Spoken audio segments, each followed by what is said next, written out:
Hello friends, મારી YouTube channel જલપાઝ રેસિપીમાં આપનું સ્વાગત છે। આજે આપણી ઘરે પફ પિઝા બનાવવાના છીએ। તો ફ્રેન્ડ્સ, રેસિપીને લાસ્ટ સુધી જોજો। રેસિપી ગમે તો વિડીયોને લાઇક અને શેર કરજો। અને હા, તમે મારી ચેનલ પર નવા હોય તો ચેનલને સબસ્ક્રાઈબ કરી લેજો, જેથી કરી તમને રોજ નવા નવા વિડીયોની અપડેટ મળતી રહે। તો આજે આપણે પફ પિઝા બનાવવા માટે ગ્રેવી ઘરે જ બનાવીશું। તો એના માટે પેનમાં 2 ચમચી તેલ લઈશું। તેલ ગરમ થાય એટલે એમાં 7 કળી જેટલું લસણ એડ કરીશું। 1 નંગ પાતળી સમારીને ડુંગળી એડ કરીશું અને એને થોડી વાર માટે આપણે સાતળી લઈશું। ડુંગળી અને લસણ સહેજ સતળાય એટલે એમાં આપણે તમાલપત્ર એડ કરીશું।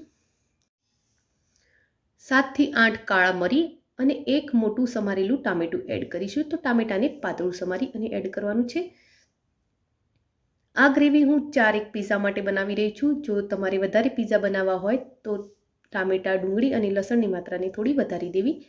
હવે આમાં સ્વાદ અનુસાર થોડુંક મીઠું એડ કરીશું, એટલે કે આપણે ગ્રેવી પૂરતું જ મીઠું એડ કરવાનું છે અને ત્યારબાદ એને થોડીવાર સાંતળીશું। તો ટામેટા, ડુંગળી અને લસણ આ રીતે એકદમ સોફ્ટ થઈ જાય ત્યાં સુધી આપણે તેને સાંતળવાનું છે। હવે ગેસના ફ્લોને આપણે બંધ કરી લઈશું અને આને ઠંડુ થવા દઈશું। જ્યારે આ બધી વસ્તુ ઠંડી થઈ જાય ત્યારે તેને મિક્સીમાં લઈ પેસ્ટ બનાવી લઈશું અને ફરી એ પેનમાં આપણે પેસ્ટને લઈ લઈશું। હવે એમાં થોડુંક પાણી એડ કરીશું અને એને થોડી વાર માટે આપણે સાંતળીશું। તો ફ્રેન્ડ્સ, તમે મારી રેસિપી ગમતી હોય તો વિડીયોને લાઇક અને શેર કરો। હજુ સુધી જો મારી ચેનલને સબસ્ક્રાઈબ ના કરી હોય તો સબસ્ક્રાઈબ કરી લો, જેથી કરીને તમને નવા નવા વિડીયોની અપડેટ મળતી રહેશે। તો આ રીતે આપણે એને થોડી વાર માટે સાંતળવાનું છે અને જ્યારે એમાંથી તેલ છૂટું થવા લાગે એટલે આપણે એમાં 5 ચમચી કે અડધી ચમચી જેટલું મરચું એડ કરીશું। તો સ્વાદ મુજબ આપણે એમાં મરચું એડ કરીશું અને 2 ચમચી જેટલી ખાંડ એડ કરી લઈશું। થોડાક તુલસીના પાનાને ઝીણા સમારી એડ કરીશું। 5 ચમચી જેટલો ગરમ મસાલો અને 5 ચમચી જેટલો ધાણાનો પાવડર એડ કરીશું। 2 ચમચી જેટલો ટોમેટો કેચઅપ એડ કરીશું। તો તમે ટોમેટા કેચઅપની માત્રા થોડી વધારી પણ શકો છો। હવે આ બધી જ વસ્તુને સારી રીતે હલાવી મિક્સ કરી લઈશું અને તેને થોડી વાર માટે આપણે સાંતળી લઈશું। મસાલા ગ્રેવી સાથે સહેજ સતળાય એટલે આપણે એક વાટકીમાં 2 થી 3 ચમચી જેટલું પાણી લઈશું અને એ પાણીમાં 5 ચમચી જેટલો કોર્નફ્લોર એડ કરીશું અને તેને સારી રીતે હલાવી મિક્સ કરી લઈશું। હવે આ મિક્સ કરેલો કોર્નફ્લોર આપણે ગ્રેવીમાં એડ કરી લઈશું। આ રીતે કોર્નફ્લોર એડ કરવાથી ગ્રેવી થોડી ઘટ અને જેલી ટાઈપ બને છે। તો હવે એને સહેજ વાર માટે આપણે સાંતળી લઈશું।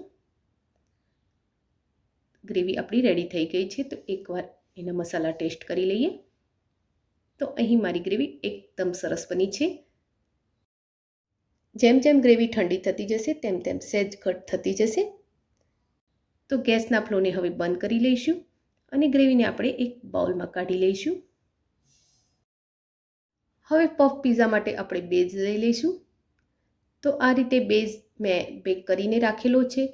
જો તમારે આની રેસિપી જોતી હોય તો મને કોમેન્ટ બોક્સમાં જરૂરથી લખો અને આપણે તૈયાર કરેલી ગ્રેવીને એના ઉપર ફેલાવી લઈશું।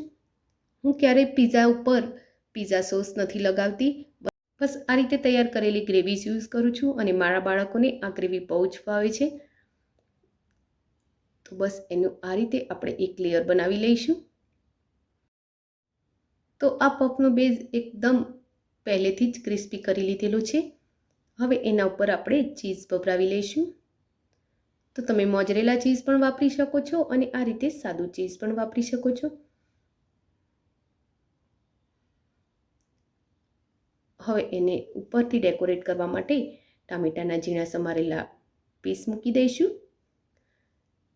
થોડા ડુંગળીના પીસ મૂકી દઈશું અને થોડા કેપ્સિકમના પીસ મૂકી દઈશું।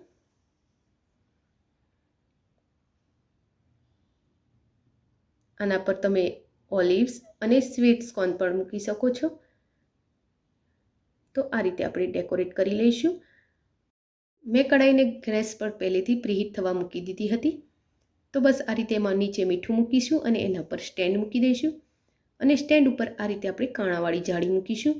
ત્યારબાદ એના ઉપર તૈયાર કરેલા પફ પિઝાને મૂકી દઈશું।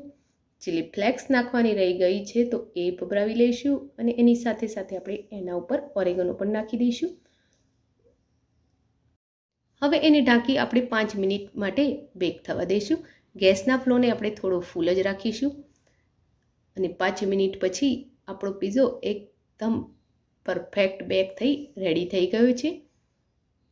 તો એના આપણે પીસ રેડી કરીશું. તો તમે જોઈ શકો છો પફ પીઝા આપણા પરફેક્ટ થયા છે. તો આપણે એના પીસ રેડી કરી લઈએ. તો ફ્રેન્ડ્સ, તમને આજની આ રેસીપી કેવી લાગી એ કોમેન્ટ બોક્સમાં જરૂરથી લખજો. રેસીપી ગમી હોય તો વિડીયોને લાઇક અને શેર કરજો અને આવી જ નવી રેસીપી જોવા માટે ચેનલને સબસ્ક્રાઈબ કરી લેજો. તો આ મારા પીઝા એકદમ પરફેક્ટ થયા છે અને ખાવામાં પણ એ એકદમ ટેસ્ટી છે. Thank you for watching my video. જય શ્રી કૃષ્ણ.